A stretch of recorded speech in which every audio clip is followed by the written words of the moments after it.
Tasting love in a time of fear. There's a cup that's passed around across the lands of here and there. Some call it myth, some call it dream, some leave it untouched in the air. But someone whispers, soft and clear, close the shop of doubt and fear. Stop arguing about what's real. Come taste what only hearts can feel. Tasting love in a time of fear, in the breaking news and the silent tear. When the world cries out, is love still here? We will taste,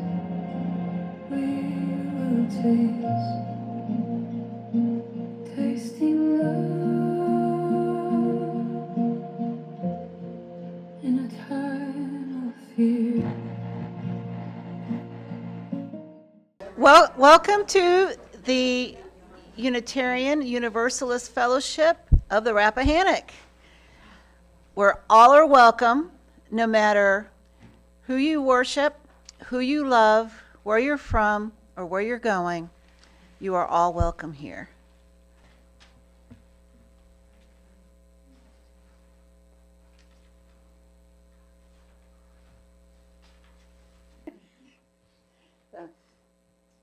Today we're fortunate to have Marlie be our speaker about love.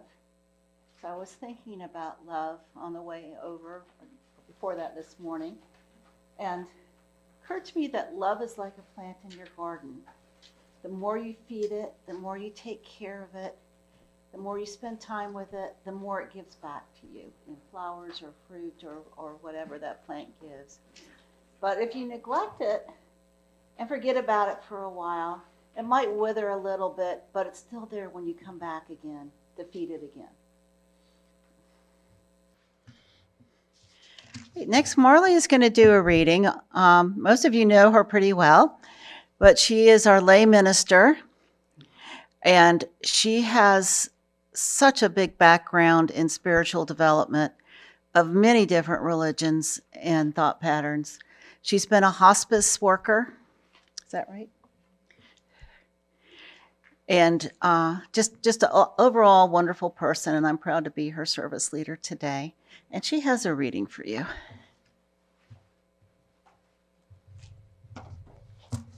Thank you.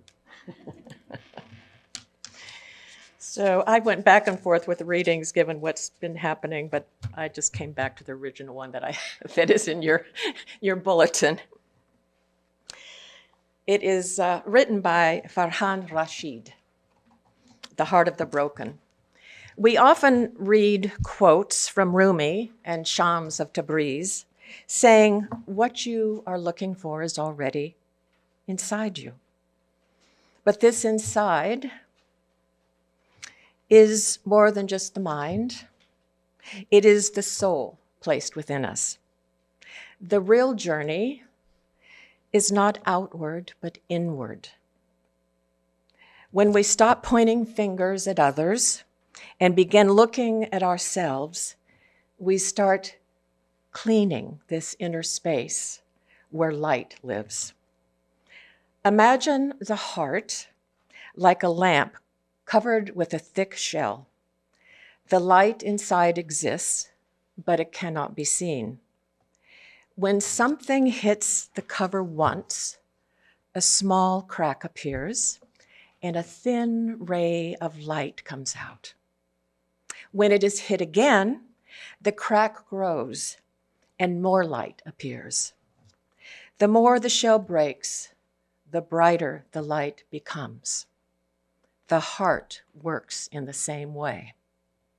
The pain, loss, and heartbreak we call suffering, they're not punishments. They are ways the heart is opened. As the heart breaks, the soul light begins to come out. That is why it is said that the Great Spirit lives in broken hearts, because ego disappears there, and only humility and truth remain. These hardships feel cruel, but they're not. They are illumination. Life is not hurting us, though it feels like it. It is removing the layers covering the heart so that the divine light can appear. When the inside becomes clean and open, the light naturally spreads outward. First, we see the Great Spirit's light, the divine light within ourselves, and then we begin to see it everywhere. Our title this morning is Tasting Love in a Time of Fear. Many of us are carrying fear, anger, grief, and numbness in response to what is happening in our lives and in our country right now and around the world. It's tempting to either shut down or to keep ourselves so busy that we burn out. Today, I pose a question. What would it mean to taste love, real, grounded, fierce love, right in the middle of all of this? The Sufis have been using carefully crafted teaching stories to help us move from ideas about spirituality to direct experience. On the surface, they can seem like simple folk tales, but their images and patterns feed a deeper part of us, what we sometimes call the third ear, the part that hears underlying feelings, fears, and unspoken truths. One such story uses something as ordinary as a cup of tea to talk about higher knowledge. In ancient times, when tea was not known outside of China, rumors that it had celestial qualities reached the wise and the unwise far and wide as they searched here and there for this rare elixir. In a land called Mazhab, the people had procured a single precious tea bag. Not understanding its purpose, they treated it as a sacred talisman.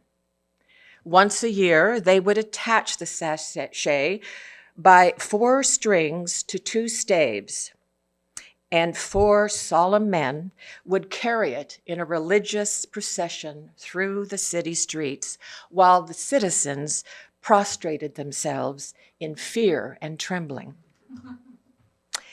This continued for a long time, until a wise man who had arrived in the land of Mazhab observed this ritual. Laughing, he told them, "No, you idiots, you have to put it in boiling water." The crowd and the priests were horrified by this suggestion, viewing it as a desecration of the holy tea, and they executed the man as an enemy of their religion. However, before his death, the man had shared the secret with a few others. These people began to secretly brew the tea. When asked what they were drinking, they replied, "Oh, it's a little bit." And so it is throughout the world. The search went on. Gradually, chicanas, tea houses, rose up along the Silk Road, often associated with Sufi orders, serving as places to share experiences rather than dogma. A man of knowledge said to the merchants of tea and the drinkers of tea and to others, "He who tastes knows. He who tastes not knows not." Instead of talking about the celestial beverage, say nothing, but offer it at your banquets. Those who like it will ask for more. Those who do not will show you that they are not fitted to be tea drinkers. Close the shop of argument and mystery. Open the tea house of experience. Open the tea house of experience. The tea is the story, and this story is an allegory for spiritual truth, or we might say love with a capital L. We can parade it around, argue about it, or treat it as sacred and too holy to touch, or we can actually taste it. This morning, I want to invite us to taste that celestial tea through the lens of love, right here in this fearful time. Before I go further, I want to be honest and name something that has kept pressing on my heart while I was preparing this talk. And it does not want to be set aside, nor should it be. There is something happening in our country that we can't ignore. It's not separate from me, and it's not separate from you. I cannot escape the feelings, nor do I particularly want to, feelings that are anxious, dismayed, disillusioned, frightened, angry, and beneath it all, just terribly, terribly sad. They are not new feelings. Along with what is currently unfolding before us, within us, and all around us, we are feeling historical echoes. Echoes of trauma, sadness, fear, desperation, shame, and outrage handed down through generations, buried deeply in the hollow of our bones. Our bodies have not forgotten.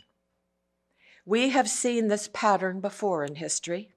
Whole communities marked as other, families living in fear of a knock at the door, people treated as if they were disposable. Native Americans ripped from their land, their families, their spiritual practices, their language. Families torn apart on auction blocks by slavery. Jewish neighbors marked, registered, disappeared. Japanese American families forced into camps. Farm workers and migrants raided and deported in past crackdowns. Each time, many people have said, "We didn't know what was really happening," or "We felt powerless."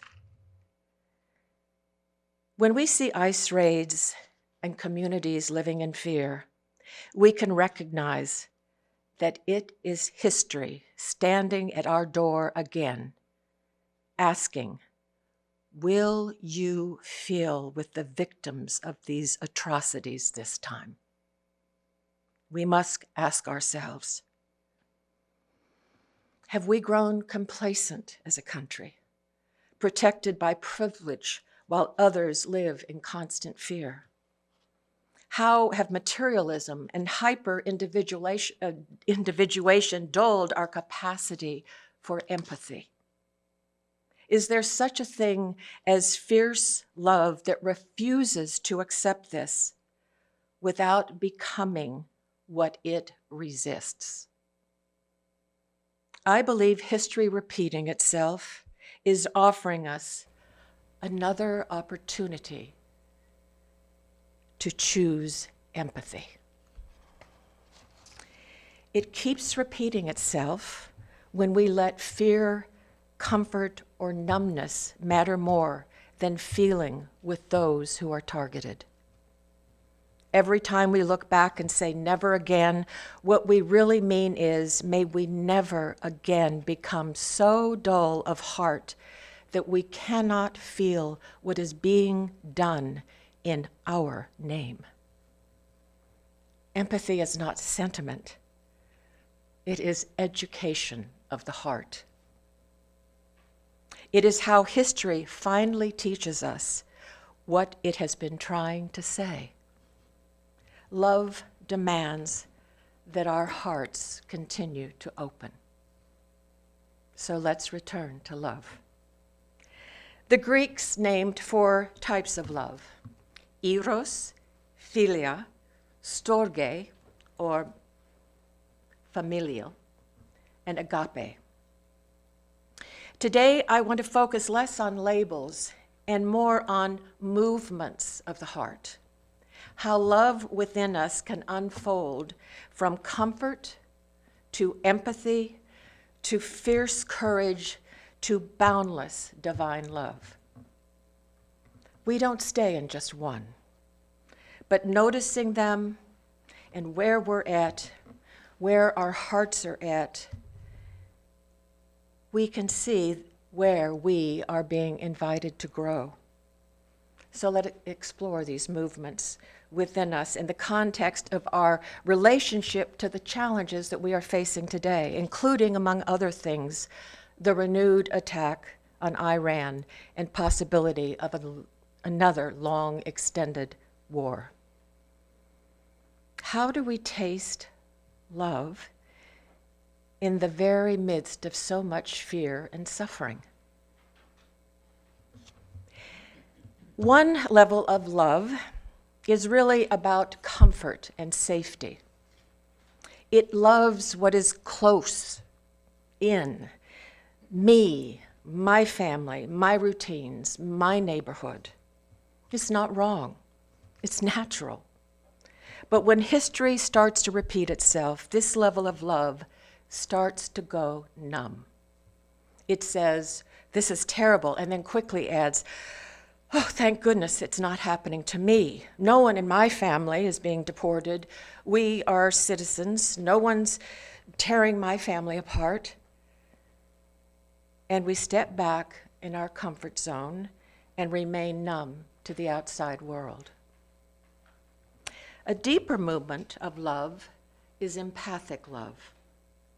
It won't let us stay comfortable and numb. It asks us to feel with people who are being targeted and afraid, even when we don't know them personally. We have watched a mother, Renee Nicole Good, shot and killed in her car. And we have seen neighbors link arms, stand up to ICE and extremism, and refuse to turn away. Compassion grows in the tender recognition that another's suffering is not different from our own. Our bellies constrict, our hearts beat faster, we ache in disbelief and horror, and tears come. That is empathic love waking up.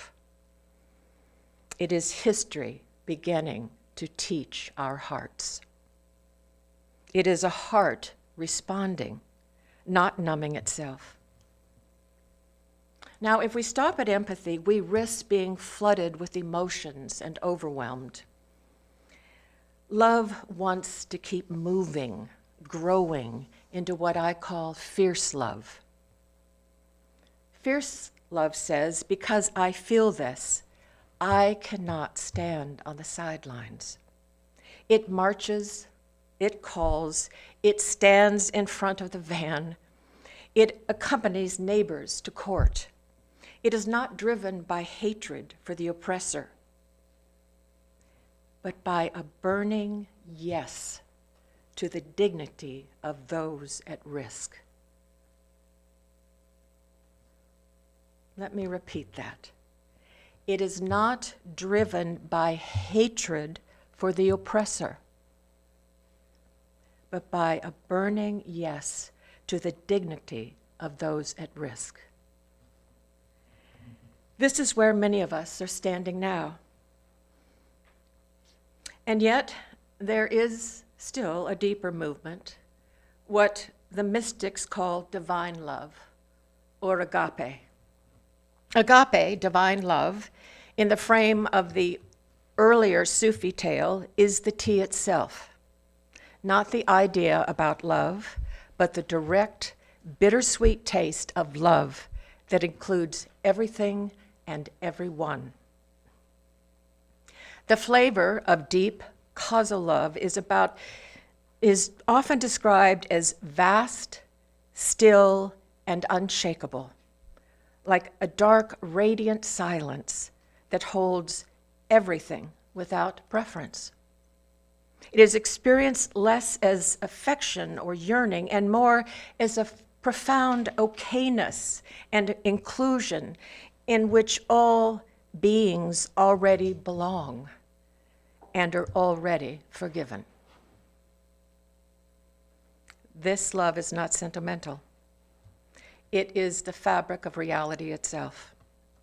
It holds the ones who are harmed, the ones who resist, and even the ones causing harm without ever saying that the harm is acceptable.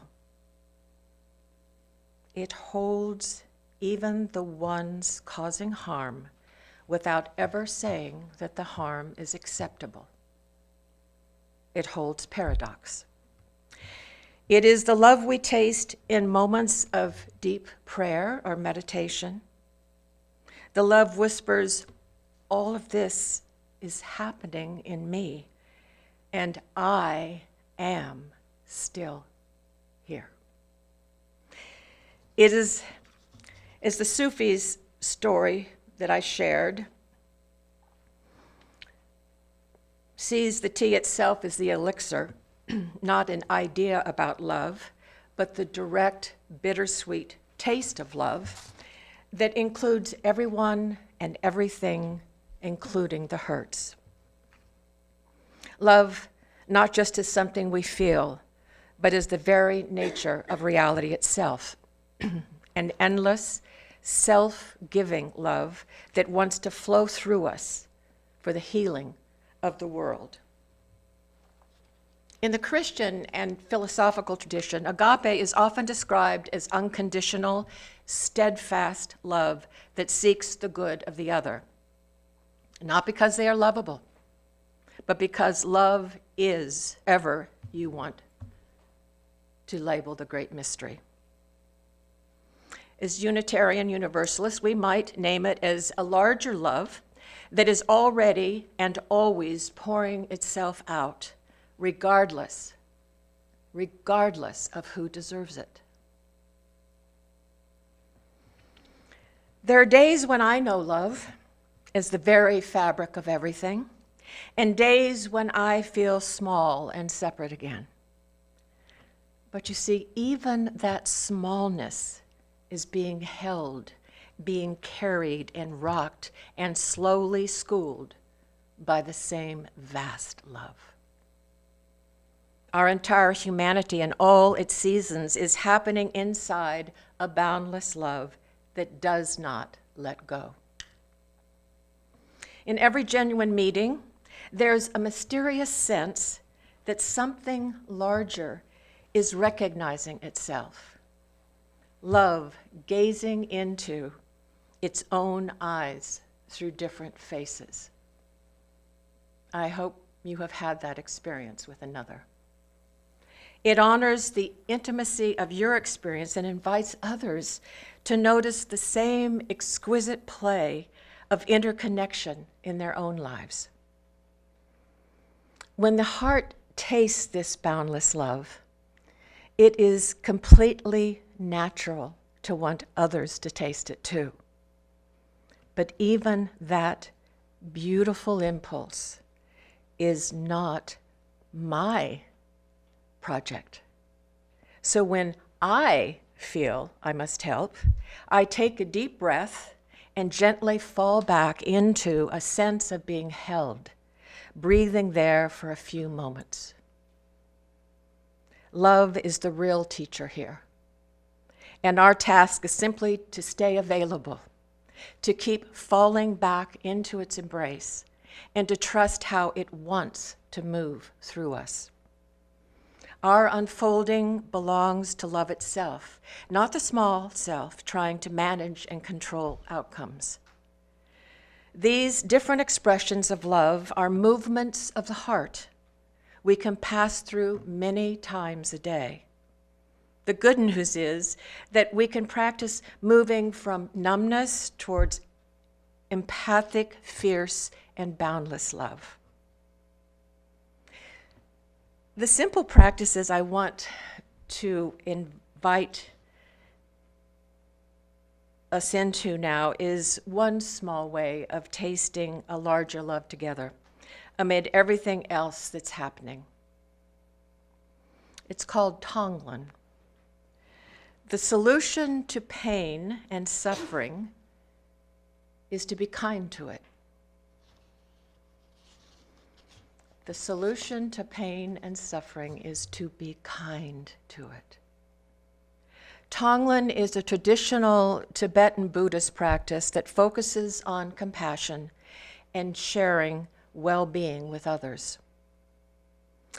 In the practice, you breathe in the suffering of yourself or others with compassion.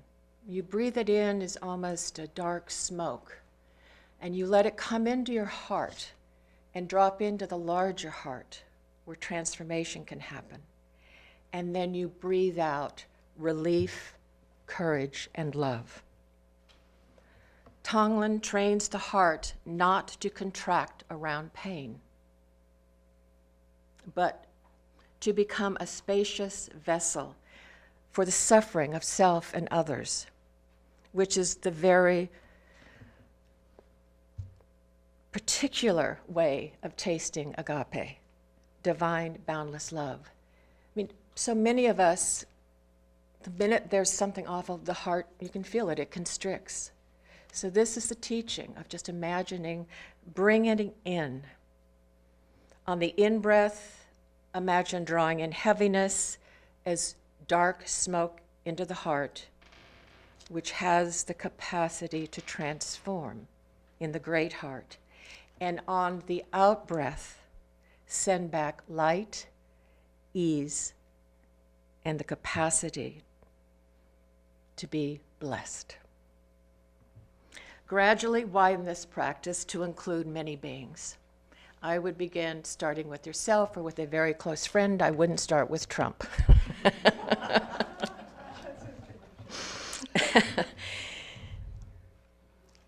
As you practice Tonglen, you may focus on the suffering of people you don't know, like Renee Nicole Good.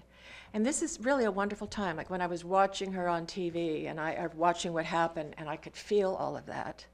And I could feel the anger and all of it. I just brought it in like a dark smoke. And then it's like, I am not transforming it, but something larger within me will transform it if I meet it, with intention. Another idea is you could think of the man that shot her, or of Alex Preddy, or right now, there's so many we could think of. Tom's friend, where he is and what he must be going through in that situation. To breathe it in rather than to shut down on it. To breathe it in and to allow it to transform. You don't have to do it, but trust that something larger will help transform it. I can say that this actually worked for me in a time when, and it still does, when I have very burning nerves and skin that's deep within. And what I do is I imagine of others in the same situation, and I even think of people in fires who have been terribly, terribly burned. And I draw that in, I draw them in, and I hold them in my heart.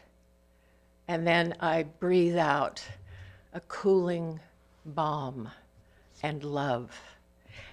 And it lets me know I'm not alone. I am in the presence of so many others, and we are intimately connected in such times. And I let go of me, and I think of a much vaster community.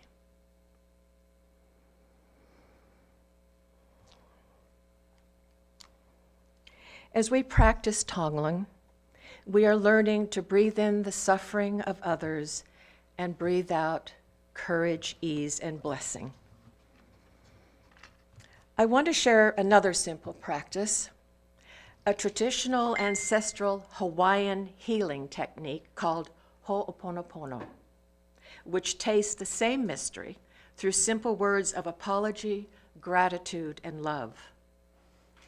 Ho'oponopono works from the perspective that there is no outside doing anything to us, but that much of what happens to us is intertwined with memories and patterns replaying in our subconscious mind, and often ancestral.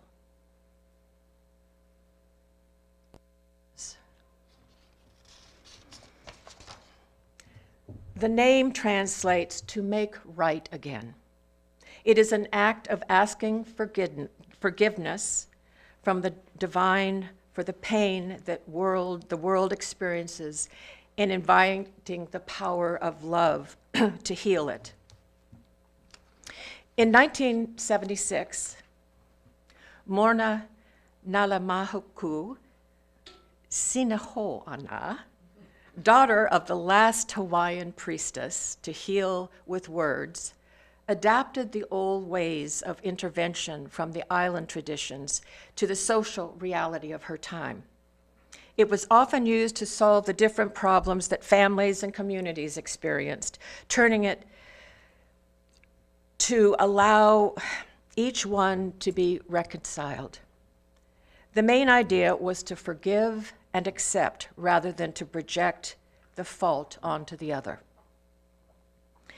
It is done in solitude, connecting us with ourselves and whatever that larger part of you, what you believe that is, to regain inner peace and balance.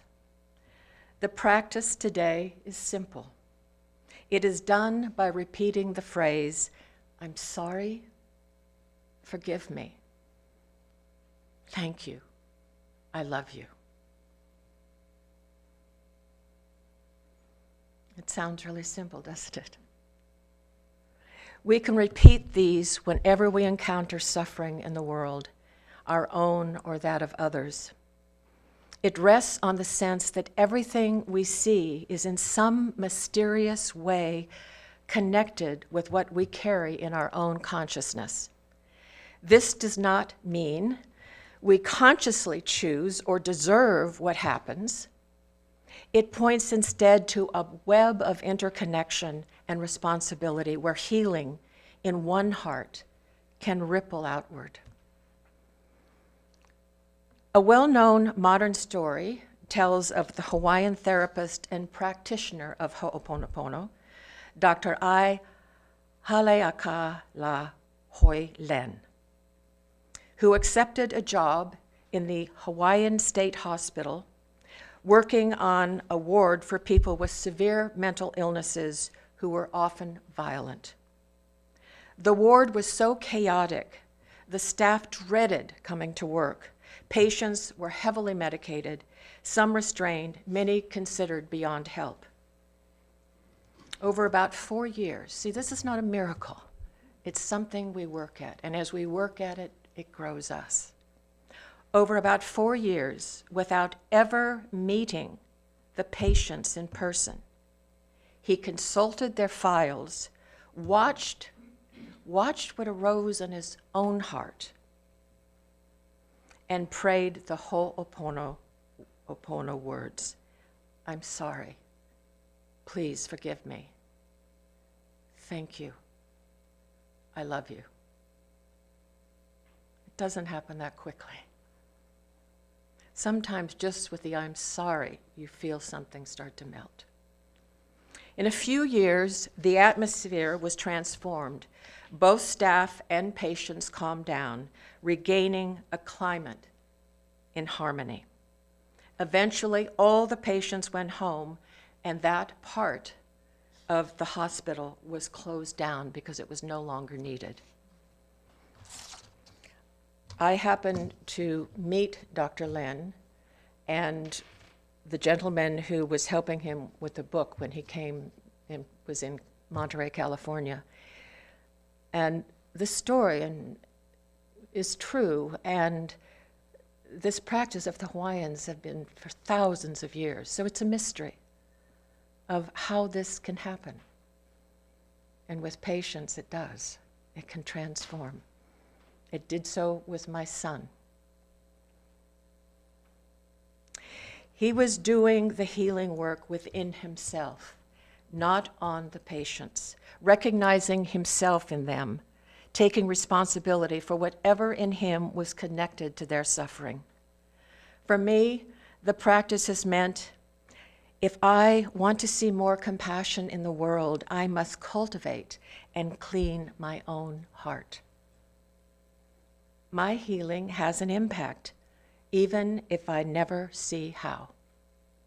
It's a beautiful, potent practice for letting go of resistance and opening our consciousness to the divine flow and healing. And as Dr. Len displayed, it takes patience, humility, and great heart. He didn't see those patients as separate from himself. He didn't see them as needing to be fixed. He took it inside himself and met each feeling with kindness and compassion, saying, I'm sorry. Please forgive me for not understanding. And thank you to this source that is such a mystery. I love you.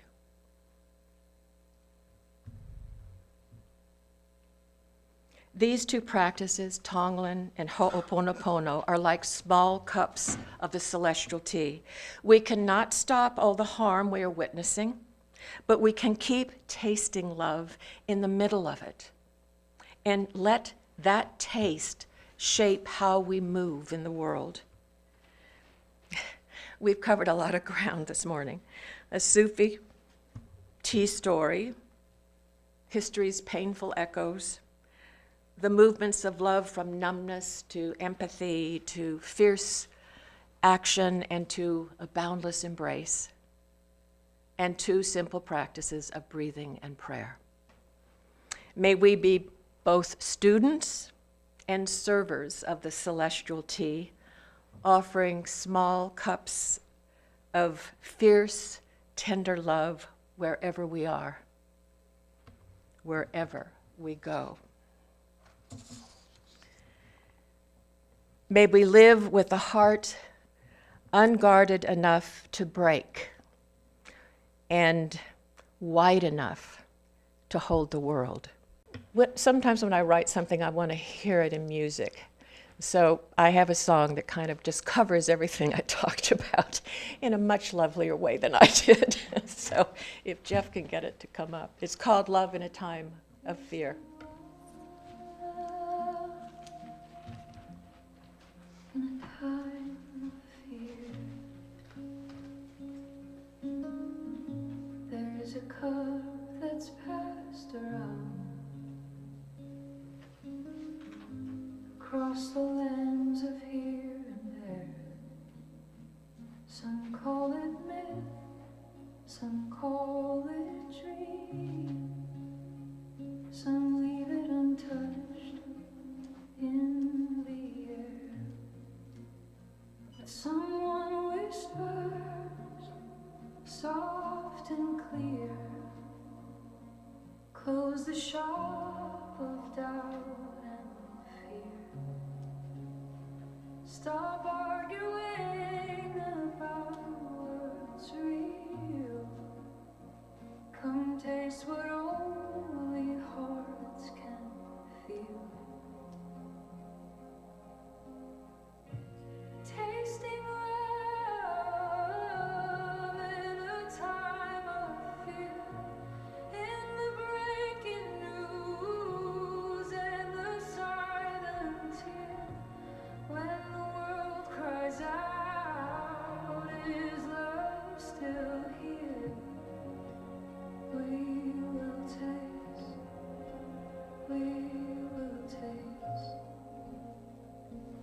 tasting love in a time of fear. Breathe in the sorrow, breathe in the night. Let it touch the tender light. Breathe out courage, breathe out peace. Bless the ones who long for release. Oponopono, I'm sorry. Please forgive me. Thank you. I love you. Tasting love in a time of fear, in the breaking news and the silent tear. When the world cries out, is love still here?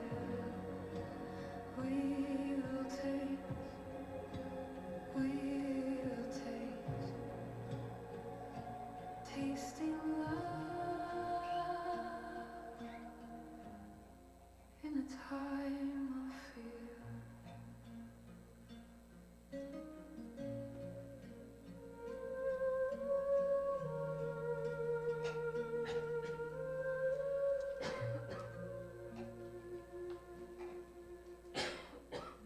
Thank you.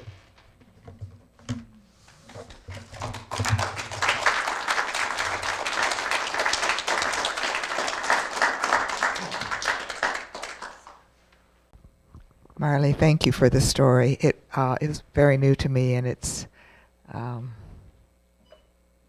something that I'm going to ponder for a while. And thank you also for the two practices. Both of them I've been exposed to before and had not them in my recent memory and thoughts. So thank you so very, very much.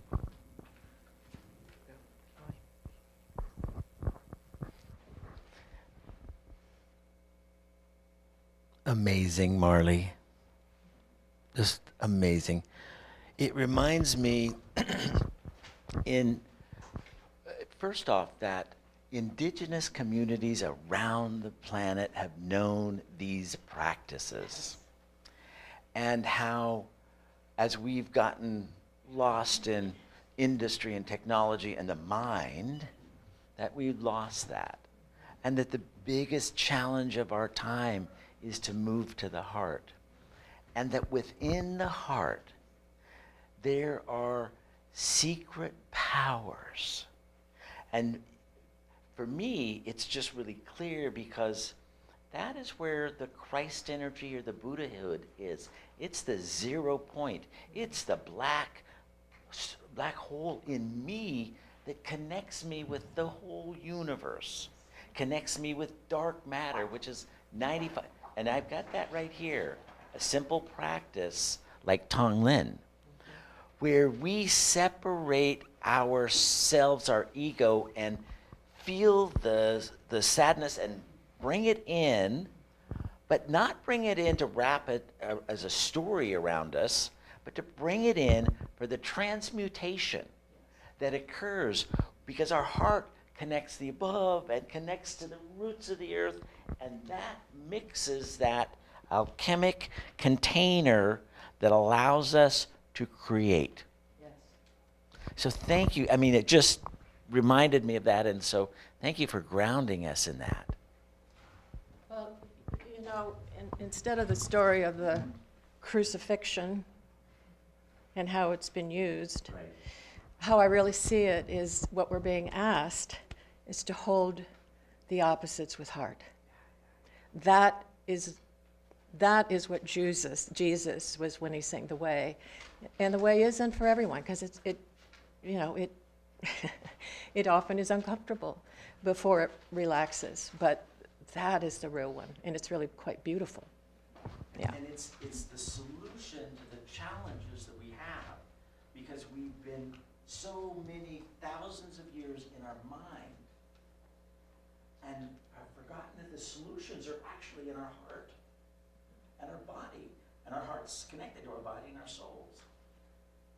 So these kinds of reminders that the answer is inside of us. Yes, and then the mind is important. It But what is. happens is the mind begins serving the heart in the world, right? And that's what we need. The mind serving the heart. Absolutely. Marlie, I'd just like to thank you so much for what you gave this morning. It was miraculous. And I wanted to say this morning when I was getting ready to come to fellowship, I was thinking about, I have a lot going in my life right now and things that are happening that are uncomfortable and all that. But I'm just a tiny little piece of sand on a huge beach.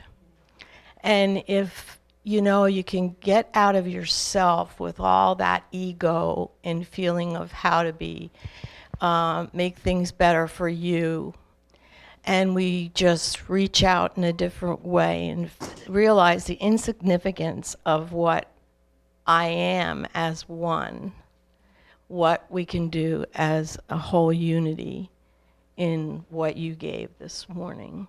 So thank you so much for that beautiful gift. I'd like to point out that Molly has a shirt that world peace starts with inner peace. How appropriate for today. Wearing it. She's wearing it. Okay, who had their hand up?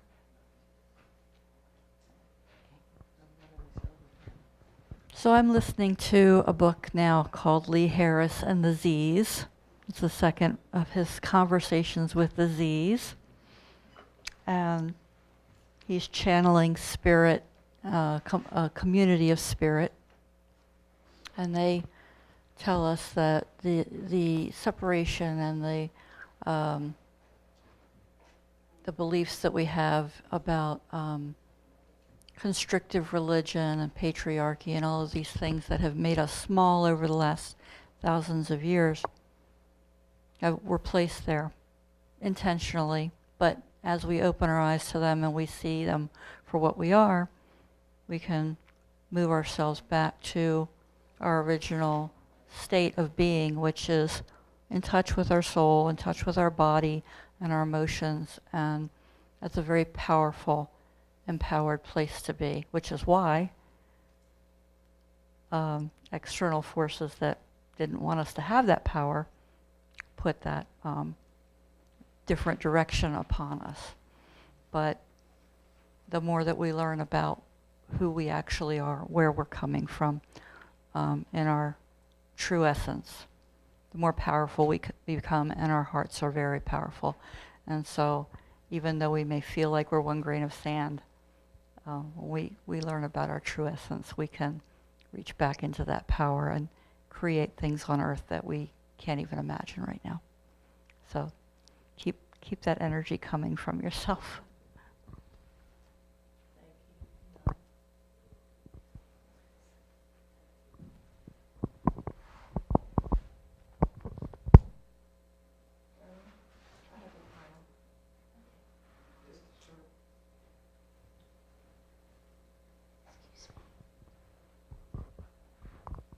So basically what we're talking about is the butterfly effect.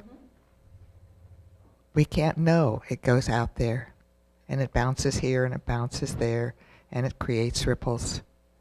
And this helps the ripples be for the common good. And look what the caterpillar was willing to do. Yes. Oh, yeah. Before it became the Exactly. There was total trust there, dissolving into something more beautiful. Well, we've kept you all over time. Let's forget the last song. Okay. Oh, yeah? Oh, I'm sorry.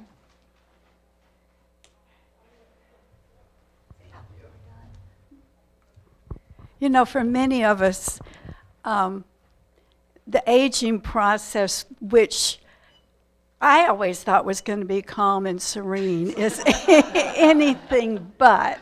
And if you live in any sort of chaos like I do, it's hard to find those moments to to find time to do the practices, but listening to your talk today, I just kept thinking about the other morning. I was sitting at my desk looking out in the backyard, and I saw a new bird that I hadn't seen. And I went downstairs to the deck to see what it was, and the birds were all back. Bluebirds, cedar waxwings, the robins were back, and there was just a cacophony of music in my backyard. And often it's that times when we get to connect with nature that way. And I believe they were all put in my backyard that morning. I was out on my dock in like heavy coat and nightgown and barefooted, drinking my cup of tea, enjoying that moment. It was just lovely. They were there for you. Yes.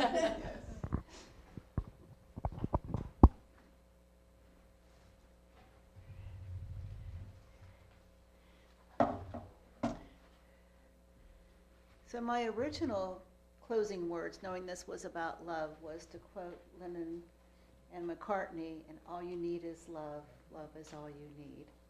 But after listening to Marlie, I think the obvious closing words are, I'm sorry, please forgive me. Thank you. Thank you, Marlie. And I love all of you.